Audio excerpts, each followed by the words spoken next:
Hello student, ज्ञान प्रवाह classes में आपका स्वागत है।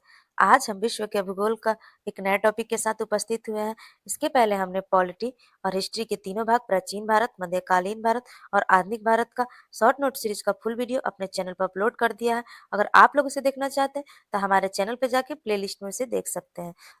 तो चलिए हम आज की टॉपिक को शुरुआत करते हैं। तो आज का हमारा टॉपिक है जलमंडल।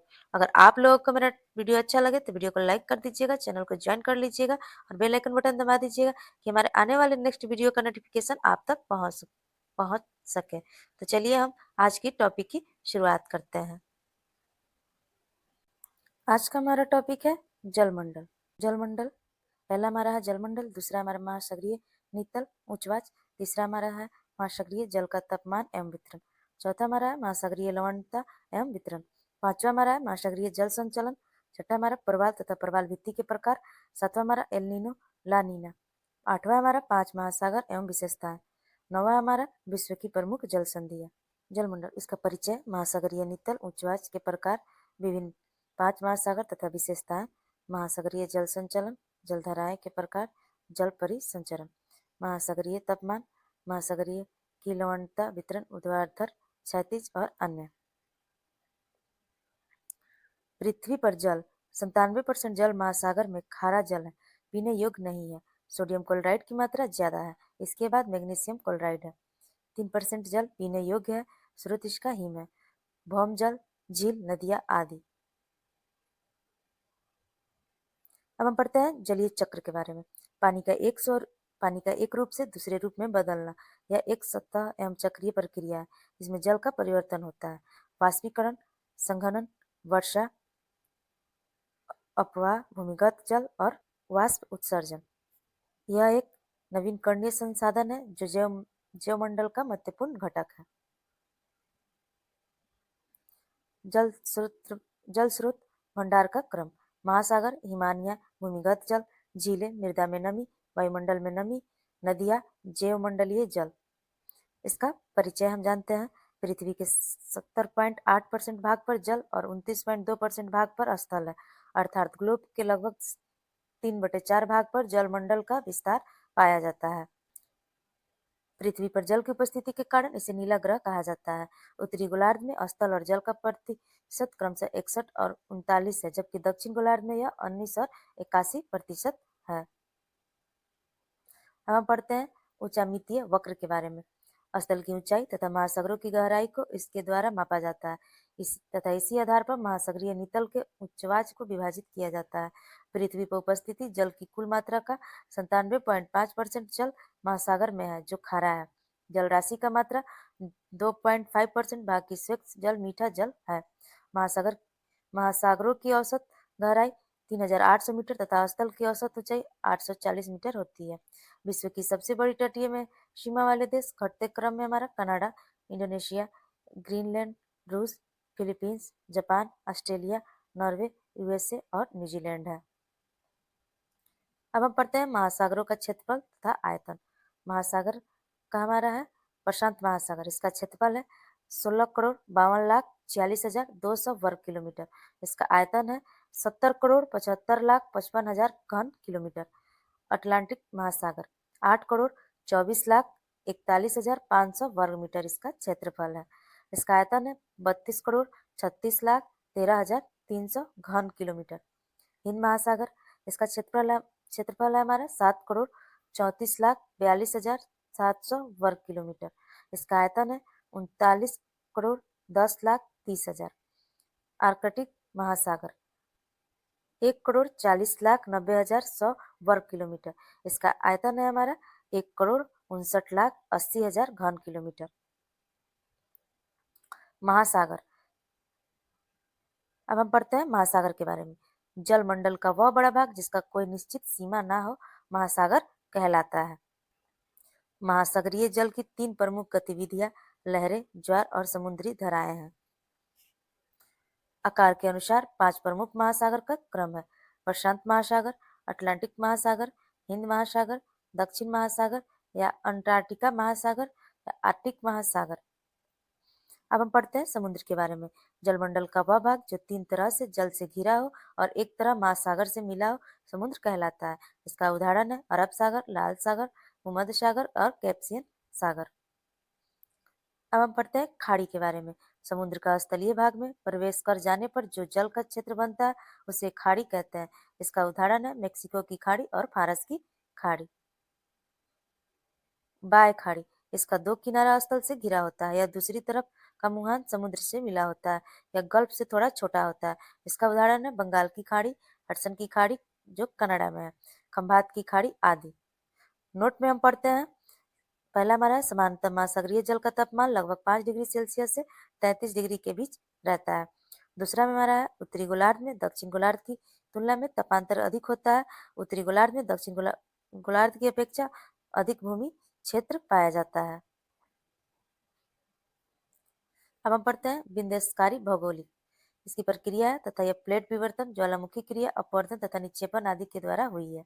महासागरीय नितल उच्च आवाज की पुष्टि सोनार तकनीक द्वारा की जाती है। अब हम पढ़ते हैं महासागरीय नितल का विभाजन और उसके प्रकार के बारे में। प्रकार: महाद्वीपीय मगन तट, महाद्वीपीय मगन ढाल, गहरे सागरीय मैदान, महासागरीय गर्त, महासागरीय कटक, महाद्वीपीय उत्थान और अन्य। अब हम पढ़ते हैं महाद्वीपीय मगन तट के बारे में। समुद्र में महाद्वीप के डूबते हुए भाग जलमग्न को महाद्वीपीय मगन तट या महाद्वीपीय शेल्फ कहते हैं। इसकी विशेषता है ढाल 1 डिग्री से 3 डिग्री समुद्र का सबसे उथला क्षेत्र है। इसकी गहराई सामान्यतः 100 फैदन तक, 1 फैदन मतलब होता है 1.8 मीटर या 6 फीट। इसकी चौड़ाई लगभग अलग अलग महासागरों में भिन्न भिन्न होता है। इसकी औसत चौड़ाई 80 किलोमीटर होता है। नोट में हम पढ़ेंगे आर्कटिक महासागर में साइबेरियन शेल्फ विश्व का सबसे चौड़ा मगन तट है। भारत में महाद्वीपीय मगन तटों की स्थिति पश्चिमी तट की तुलना में पूर्वी तट पर अधिक पाई जाती है। यहाँ पर लंबे समय तक प्राप्त स्थूल तल छट्टी अवसादों की जीवाश्मी ईंधनों के स्रोत बनते हैं। यहाँ पे पेट्रोलियम एवं प्राकृतिक गैस के विशाल भंडार पाया जाता है। साथ ही समुद्री खाद्य पदार्थ समेत अनेक समुद्री संसाधनों की भी प्राप्ति होती है। प्रमुख वैश्विक महोत्सव क्षेत्र है इसका, जैसे डागर बैंक पश्चिमी यूरोप, ग्रांट बैंक एवं जॉर्जेस बैंक उत्तरी अमेरिका आदि इसी क्षेत्र के अंतर्गत अवस्थित है। नोट में हम पढ़ेंगे महाद्वीपीय सेल्फ जिस त्रिभुज ढाल पर समाप्त होते हैं उसे सेल्फ अवकाश कहा जाता है। अब हम पढ़ते हैं महाद्वीपीय मग्न ढाल के बारे में। महाद्वीपीय सेल्फ तथा महासागरीय बेसिन को जोड़ने वाला ढाल महाद्वीपीय मग्न ढाल कहलाता है। इसकी विशेषता है सामान्यतः इसकी गहराई है 200 से 3000 मीटर तक होती है। इसी क्षेत्र के अंतर्गत कैनियन, गहरे गड्ढे एवं खाई दिखाई देती हैं। इन पर पाए जाने वाले अवसाद समुद्री जीवों के अस्थि पंजर होते हैं। ढाल का किनारा महाद्वीपों की समाप्ति को इंगित करता है। यह महासागर के कुल क्षेत्रफल के 8.5% भाग पर विस्तृत है। घटते क्रम में महाद्वीपीय मग्न ढाल अटलांटिक महासागर में 12.4% और प्रशांत महासागर में 7% तथा हिंद महासागर में 6.5% है। गहरे गंभीर सागरीय मैदान महासागरीय उत्थान के पश्चात यह क्षेत्र आरंभ होता है। यह महासागरीय नितल के लगभग 75.9% भाग पर विस्तृत गहरे समुद्री मैदान समतल प्रकृति के होते हैं। इसकी विशेषता है इसकी गहराई है सागर तल से लगभग 3000 से 600 मीटर के बीच होते हैं। इसका ढाल अत्यंत मंद होता है। यह मैदान गाद, मृत्तिका आदि महीन कर्णीय रूप अवसादों से ढके होते हैं। 20 डिग्री उत्तर से 60 डिग्री दक्षिण अक्षांश के बीच गहरे सागरीय मैदान का विस्तार सर्वाधिक है। इस हिस्से में समुद्री जीवों के अवशेष, सूक्ष्म वनस्पति तथा अन्य अवसादों का निक्षेपण मिलता है। यह वह क्षेत्र है जहाँ महाद्वीपों को बहाकर लाए गए अवसाद इनके तट से दूर निक्षेपित होते हैं। महासागरों में दरारी उद्भेदन द्वारा ज्वालामुखी क्रिया से इनका विस्तार सागर नितल प्रसारण भी होता है। इन्हीं मैदान के अंतर्गत ज्वालामुखी पर्वत एवं द्वीप, कटक, गर्त, खाई आदि सागरीय संरचनाएं भी उपस्थिति होती है। अब हम पढ़ते हैं हमारा महासागरीय गर्त एवं पहाड़िया के बारे में। यह महासागर के सबसे गहरे भाग तथा अपेक्षाकृत खड़े किनारे वाले संकीर्ण बेसिन होते हैं। यह महासागरीय तली की अपेक्षा 3 से 5 किलोमीटर तक गहरे होते हैं। विनाशात्मक प्लेट के किनारों अभिसरण प्लेट गति पर महासागरीय गर्त अधिकता में पाई जाती है। महासागरीय गर्त सामान्यतः महाद्वीपीय ढाल के आधार पर एवं द्वीपीय चाप के नजदीक स्थित होते हैं, जो सक्रिय ज्वालामुखी तथा प्रबल भूकंप वाले क्षेत्र से संबंधित होते हैं। अब तक ज्ञात लगभग 57 महासागरीय गर्तों की पहचान की गई है, जिनमें सर्वाधिक प्रशांत महासागर में 32, अटलांटिक महासागर में 19 एवं हिंद महासागर में 6 स्थित है। नोट में पढ़ते हैं प्रशांत महासागर में गुआम द्वीपमाला फिलीपींस देश के पास के समीप स्थित मेरियाना गर्त विश्व का सबसे गहरा स्थान है, 11,022 मीटर है। हम पढ़ते हैं कुछ महत्वपूर्ण गर्त के बारे में। हमारा महासागर है प्रशांत महासागर, गर्त है मेरियाना टोगा। इसकी मेरियाना की गहराई है हमारा 11,022 मीटर और टोंगा की गहराई है हमारा 9,000 मीटर है। अटलांटिक महासागर, इसकी गर्त है प्यूरिटो रिको, इसकी गहराई है 8392 मीटर। पूर्वी हिंद महासागर, इसका गर्त है हमारा सुंडा, इसकी गहराई है हमारा 8,152 मीटर। ये सुमात्रा के निकट है। हम पढ़ते हैं जलमग्न कटक के बारे में। महासागर के अंतर्गत प्लेटों के अपसरण में जो मैग्मा निकलता है, उनके जमने के फलस्वरूप जलमग्न कटकों का निर्माण होता है। उत्तरी अटलांटिक महासागर में आइसोलैंड, एक्सार्स द्वीप आदि ऐसे ही जलमग्न कटक के उभार है। अटलांटिक महासागर में स्थित कटक के ऊपरी भाग को डल्फिन कटक तथा दक्षिण भाग को चैलेंजर कटक कहा जाता है। अब हम पढ़ते हैं महासागरीय उच्चवाच की अन्य लघु आकृतियां के बारे में। महाद्वीपीय मगन तट, महाद्वीपीय मगन ढाल, समुद्री मैदान, जहाँ महासागरीय नितल उच्चवाच की प्रमुख एवं बृहद संरचनाएं हैं, वहीं इसके कुछ अन्य लघु आकृतियां भी शामिल है, जैसे जलमग्न अटक, समुद्री टीला, जलमग्न सपाट, कैनियन और निगम द्वीप, प्रवाल द्वीप आदि। हमारा नेक्स्ट टॉपिक है महासागरीय जल का तापमान एवं वितरण। महासागरीय जल का तापमान, इसका परिचय, महत्व, वितरण में हमारा क्षैतिज लंबवत प्रभावित करने वाले कारक और अन्य। फैक्ट है हमारा समुद्री जल और विकिरण से ऊष्मा प्राप्त करने समुद्री जल और विकिरण से ऊष्मा प्राप्त करके गर्म होता है, जिससे उसका तापमान बढ़ता है। समुद्री जल के तापमान में समय और स्थानिक भिन्नता पाई जाती है। महासागरीय जल का अधिकतम तापमान दोपहर 2 बजे एवं न्यूनतम तापमान सुबह 5 बजे रहता है। महत्व, तापमान के अंतर के कारण इस महासागरीय जल में संचरण होता है, समुद्री लहरें तथा धाराएं चलती है। समुद्री जीव जंतु तथा वनस्पति समुद्री जल के तापमान पर ही निर्भर करते हैं। विश्व के अधिकांश मत्स्य क्षेत्र अनुकूलतम तापमान वाले समुद्री क्षेत्र में पाए जाते हैं।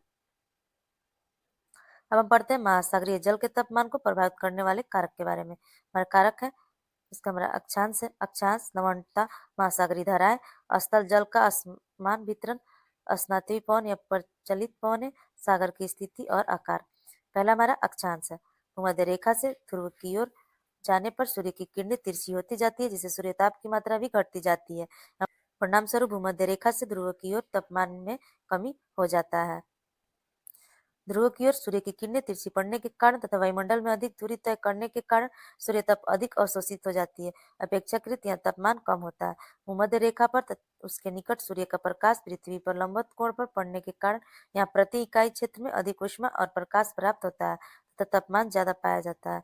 ध्रुव की ओर सूर्य की किरणें तिरछी पड़ने के कारण तथा वायुमंडल में अधिक दूरी तय करने के कारण सूर्य ताप अधिक अवशोषित हो जाते हैं। अपेक्षाकृत यहाँ तापमान कम होता है। दूसरा है हमारा स्थल एवं जल का समान वितरण। उत्तरी गोलार्ध में स्थल की अधिकता के कारण महासागरों का तापमान दक्षिण गोलार्ध की अपेक्षा अधिक रहता है। तीसरा हमारा है प्रचलित पवनें। स्थल से सागर की ओर बहने वाली अपतटीय पवनें महासागर के सतही गर्म जल को तट से दूर धकेल देती है। परिणाम स्वरूप नीचे का ठंडा जल प्रक्रिया द्वारा ऊपर आ जाता है और यहाँ तापमान कम हो जाता है। इसका उदाहरण है व्यापारिक पवन पेटी। वही अभी तटीय पवन वाले क्षेत्रों में तापमान में बढ़ोतरी हो जाती है तथा यहाँ पे डाउन वेलिंग क्रिया होती है। चौथा है हमारा महासागरीय धाराएं।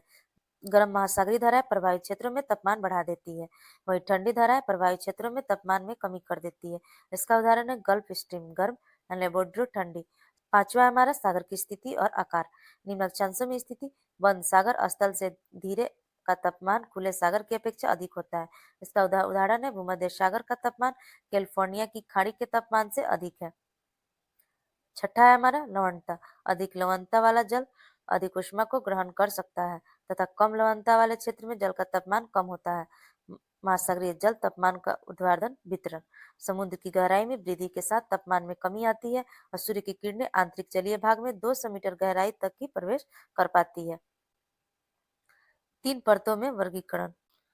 निचली परतें। विस्तार 1000 मीटर से सागर तल तक। इस परत में सभी अक्षांश पर लगभग एक समान तापमान पाया जाता है। ऊपरी परतें। गहराई 500 मीटर तक होती है। इसका औसत तापमान 20 डिग्री सेल्सियस से 25 डिग्री सेल्सियस तक होता है। इसकी विशेषता वर्ष भर तथा मध्य अक्षांश क्षेत्र में केवल ग्रीष्म ऋतु में है। तीसरा हमारा है थर्मोक्लाइन परत। यह एक संक्रमण परत है। इस परत में गहराई के साथ तापमान में तीव्र गिरावट दर्ज किया जाता है। महासागरीय जल तापमान का क्षैतिज वितरण। महासागरों की सतह का जल का औसत तापमान लगभग 27 डिग्री सेल्सियस होता है। विषुवत रेखा पर महासागरों का तापमान 26.7 डिग्री सेल्सियस अंकित किया जाता है तथा ध्रुवों की ओर आने पर तापमान में गिरावट दर्ज किया जाता है। अक्षांश के बढ़ने के साथ तापमान के घटने की दर सामान्यतः प्रति अक्षांश डिग्री 0.5 डिग्री सेल्सियस होता है। उत्तरी गोलार्ध के महासागरों का तापमान दक्षिण गोलार्ध से ज्यादा होता है। उत्तरी गोलार्ध में स्थलीय अधिकता के कारण उच्चतम तापमान विषुवत नहीं बल्कि कुछ उत्तर की ओर दर्ज किया जाता है, क्योंकि यहाँ उच्चतम तापमान विषुवत नहीं बल्कि कुछ उत्तर की ओर दर्ज किया जाता है, क्योंकि यहाँ वर्षा बादल के मेघा आच्छादन के कारण। महासागर का उच्चतम तापमान सदा उनकी ऊपरी सतह पर होता है तथा महासागरों के निचले भाग में ऊष्मा का स्थानांतरण संवहन की प्रक्रिया द्वारा होता है। हमारा नेक्स्ट टॉपिक है महासागरीय लवणता एवं वितरण। महासागरीय लवणता। भूमिका, महत्व, कारक, लंबवत क्षैतिज वितरण और अन्य फैक्ट। 1 किग्रा सागरीय जल में घुले हुए ठोस पदार्थ की कुल मात्रा को लवणता कहते हैं। लवणता को परसेंटेज या प्रति हजार भाग के रूप में दर्शाया जाता है। समुद्र जल की लवणता। जल का घनत्व, सूर्यताप का अवशोषण, वाष्पीकरण तथा आर्द्रता सागर का हिमांक को निर्धारित करता है। लवणता को प्रभावित करने वाले कारक। सख्त जल की आपूर्ति, वर्षा, नदी जल, सागरीय जलधाराएं, वाष्पीकरण की दर, प्रचलित हवाएं। महत्वपूर्ण तथ्य। उच्च अक्षांशीय क्षेत्र में जल के हिम में परिवर्तन होने से गहराई के साथ जल की लवणता में वृद्धि होती है। मध्य रेखीय प्रदेश में वर्षा के रूप में स्वच्छ जल की आपूर्ति से ऊपरी परत में लवणता औसतः लवणता से 34% कम पाई जाती है। महासागरीय जल में सतह को गहराई में जाने पर सामान्यतः लवणता में कमी आती है, किंतु यह सर्वत्र एक समान नहीं होती है। लवणता के वितरण। महासागरीय जल की औसत लवणता 35% है।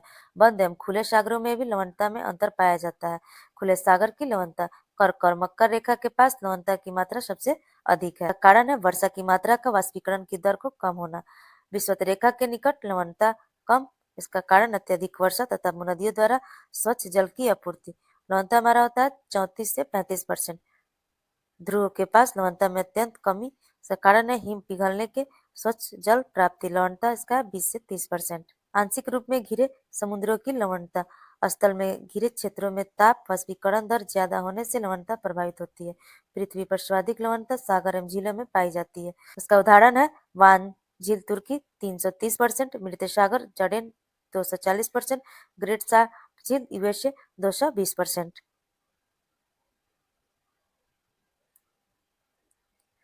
नोट में हम पढ़ेंगे कैप्सियन सागर में उत्तरी भाग की लवणता कम तथा दक्षिण भाग में ज्यादा पाया जाता है।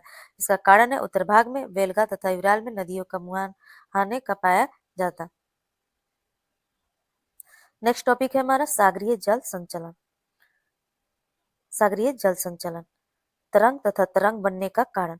ज्वार भाटा ऊर्ध्वाधर गति से संबंधित। इसका प्रकार है दैनिक ज्वार, मिश्रित ज्वार, उपभू ज्वार, उच्च निम्न ज्वार, आयन वृत्तीय ज्वार, अभूमध्य रेखीय ज्वार। महासागरीय धाराएं। एक निश्चित दिशा में क्षैतिज प्रवाह धारा के रूप में। महासागरीय धाराओं को उत्पन्न करने वाले कारकों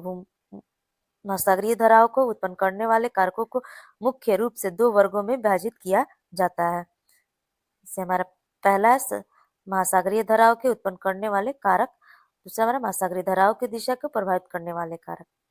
महासागरीय धाराओं को उत्पन्न करने वाले कारक हमारे तापमान विभिन्नता, घनत्व लवणता, वायुदाब एवं हवाएं, वाष्पीकरण तथा वर्षा। महासागरीय धाराओं की दिशा को प्रभावित करने वाले कारक हमारा कोरियोलिस बल, तट की दिशा तथा आकार, तलीय आकृति, मौसमी परिवर्तन, पृथ्वी का परिभ्रमण एवं घूर्णन। नोट में पढ़ेंगे, सागर का जल 2 दिशाओं में बहता है। क्षैतिज दिशा में गति धारा कहा जाता है। ऊर्ध्वाधर दिशा में गति अपवेलिंग तथा डाउनवेलिंग कहा जाता है। ज्वार भट्टा समुद्र समुद्र जल स्तर के ऊपर उठने को ज्वार तथा नीचे बैठने को भट्टा कहा जाता है। पृथ्वी पर प्रत्येक स्थान पर 12 घंटे 26 मिनट के बाद ज्वार तथा ज्वार के 6 घंटे 13 मिनट तक भट्टा आता है। जहाँ मग्न तट अपेक्षाकृत विस्तृत होते हैं, वहाँ ज्वारीय उभार अधिक ऊंचाई वाले होते हैं। साउथहैम्पटन में प्रतिदिन 4 ज्वार आते हैं। भारत में खंबात के तट पर सबसे ऊंचा ज्वार आता है। तट के पास ज्वार नद एवं खाड़ियों की आकृति में भी ज्वार भट्टा की तीव्रता को प्रभावित करती है। उदाहरण, फंडी की खाड़ी में सर्वाधिक ऊंचाई वाला ज्वार उत्पन्न होती है।